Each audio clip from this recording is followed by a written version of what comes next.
There were emotional moments in a Tarrant County juvenile courtroom when a now 16-year-old received the maximum sentence for killing another student at Arlington Lamar High School in March.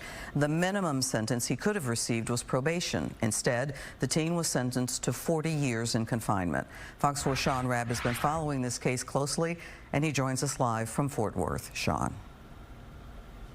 Clarice, Judge Alex Kim pronounced the verdict that this jury reached in just a little over an hour of deliberating. While they weren't gone out a long time, it was clear from the expressions on their faces they were pained by the decision they had to make today.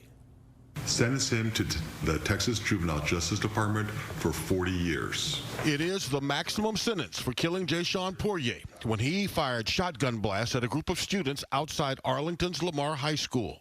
This was a hard case. This was a very hard case. Your verdict here sends a message to all of us. Defense attorney Lisa Herrick said it was hard for the jurors as well. Many showed tear-stained faces, some wiping eyes as the verdict was read. I can't imagine that this was an easy decision for them. This was very difficult, and honestly, their tears showed us that they took their decision very seriously, and we respect their verdict. Jurors not the only ones crying in court. The teenager, who is now sentenced, sobbed and physically shook as prosecutor Lloyd Welchel in his closing called the boy and his actions in March cold, calculated, and purposeful.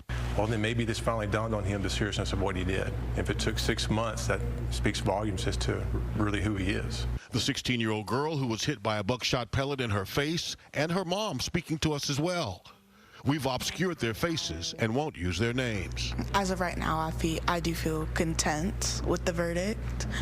It feels like he does deserve it, even though he is a child himself. Her mother, an educator herself, says she has prayed for Jason Poirier and his family, as well as the boy facing potentially 40 years and his family.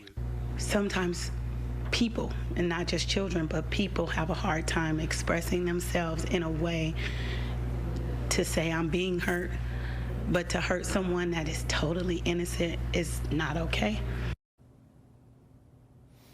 So again, he's sentenced to 40 years for the capital murder and the attempted capital murder, but he's in the juvenile system. He has to serve at least 10 before he's eligible for release. Here's how it will work. Because he is in the juvenile system, before his 19th birthday, he will come back here. Judge Alex Kim will hold a hearing May of 2026 to determine whether he has been rehabilitated.